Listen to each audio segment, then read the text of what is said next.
Hi and welcome back. A lot of people often say to me that they find the thought of using a DSLR camera in manual mode to be quite daunting because they're not sure what settings they're going to be using to get the photos they're after, and they'd prefer to let the camera do the work in program mode.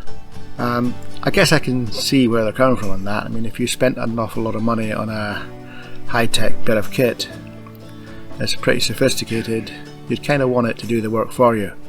And to a degree that's fair enough. But the camera isn't you, and it doesn't know what shot you're trying to get. If you have something specific in mind, say you're trying to do some long exposure shots of the night sky, or you're trying to get a beautiful blurred background on the portrait you're taking, it's much better to take full control of the camera and dial in the settings that you're wanting to use. So I figured today I'd spend a little bit of time going through the three main controls: the ISO, the shutter speed and the aperture, and how each one of these affects the overall exposure of the image. If you're enjoying this, please do give a like, subscribe and give the bell a tap to receive notifications. You can also use the comments down below to let me know. Many of the images I've shot are available to buy from a website. Feel free to pop over and take a look. Okay, so let's get you off auto and into full manual mode on your camera and put you in control of the shots that you're wanting to take. So as I mentioned, there's three main controls that affect the exposure: the ISO, the shutter speed and the aperture, and together they're often referred to as the exposure triangle. But I've often thought that the triangle analogy doesn't always make the greatest amount of sense, because each of the controls affects the overall exposure in a linear way. But anyway, enough of that. Let's go on to talk about these three things and find out how they control it. Let's take the ISO first. If we increase the ISO, you can see the exposure on the back of the camera is increasing. And conversely, if we decrease the ISO, the image gets darker.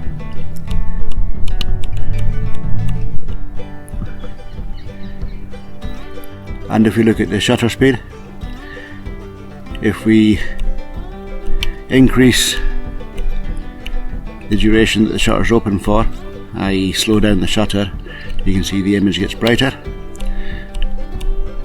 And if we reduce the time that the shutter is open for and make it for a faster shutter speed, then we darken the image.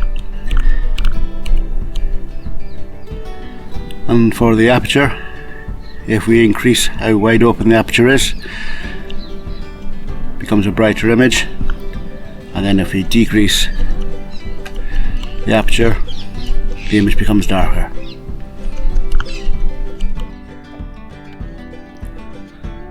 A good point to note here is that increasing the opening of the aperture is actually represented by a lower f number. It's to do with it being the inverse, but we don't need to go into that here. Just know that the low f number, say 1.8, is wide open, and that a high f number, say f22, is narrow. At first glance this seems straightforward enough, but maybe a little bit overly complex. I mean, why have three controls for the exposure when maybe one would do? Well, this becomes a bit clearer when you realise that each of these three controls also affects the image in other ways. So it becomes a balancing act of all three to get a good exposure while also getting the shot that you're actually trying to get. So what are the other effects that each of these three controls has on the image? So ISO is pretty much electronic amplification of the camera's sensor. So whilst it amplifies the light, making it brighter, it also amplifies the noise, which can result in a graininess in the image. If we compare these two images that have different ISO values, you can see how there's a lot more noise in this one that's got the higher ISO. Usually you'll want to keep the ISO as low as possible in order to minimise the noise. However, today's modern cameras are much more advanced than they were even just a few years ago, and so they do a really good job of reducing the noise in camera. So don't fear pushing the ISO as high as you need to if you're fixed with your shutter speed and your aperture.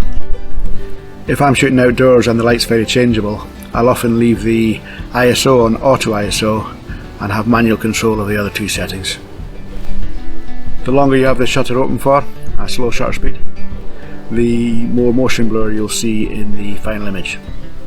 If you look at these two images, you can see that this one here has been shot at a higher shutter speed and it's frozen all the players and the ball, whereas this other shot has been at a slower shutter speed, which has enabled us to blur the ball and the movement of the arms to highlight the movement and the speed. Sometimes a bit of motion blur can be what you're after. If you have flowing water in your shot and you want to show the movement of it, then you may want to slow your shutter speed down to half a second or maybe even longer. But if you're taking shots of birds in flight, then you'll want a faster shutter speed, say 1/1600 or maybe even quicker, so that you can freeze the motion and get a good clean shot of them. Another thing to note with regards to the shutter speed is it's only so long that you can keep the camera steady when you're handheld. Get beyond a certain shutter speed and you'll have to start using a tripod. A general rule of thumb is to keep the shutter speed at the reciprocal of the focal length you're using. So let's say you're using a 200mm lens, then you would keep the shutter speed at 1/200. That's the slowest. However, this is a little bit flexible, as some people can hold the camera a little bit steadier than others, and also lenses today quite often have a lot of image stabilization in there, so it allows you to push the boundaries of how slow you can actually use that shutter. On to aperture. Aperture also controls the depth of field, which is how much in front and how much behind the image is actually going to be in focus. A wide aperture with a shallow depth of field, that can be good for portraits or product photography where you're trying to draw the viewer's attention to a specific point in the image. Whereas if you're shooting a landscape, for example, then you'll want a narrower aperture with a wider depth of field so that more of the image is actually in focus and the viewer can immerse themselves in the overall picture. But of course, with narrowing the aperture, you're also reducing the light hitting the sensor.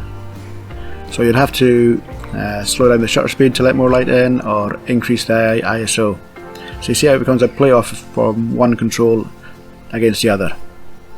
Generally speaking though, with landscapes you'll be using a tripod, so you can keep a low ISO, have the f number that you want at the aperture, and dial in the shutter speed to set the image. Photography is never going to be just about these three controls though. There's where to focus, composition, lighting, many other things involved in photography.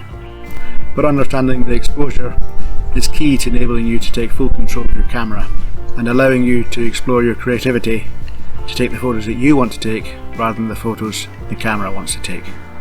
I hope this has given you the confidence to switch to manual and to go out there and take the photos that you want to actually take. Thanks for watching, hope you've enjoyed this. Please do remember to like, subscribe and let me know any comments down below. See you next week.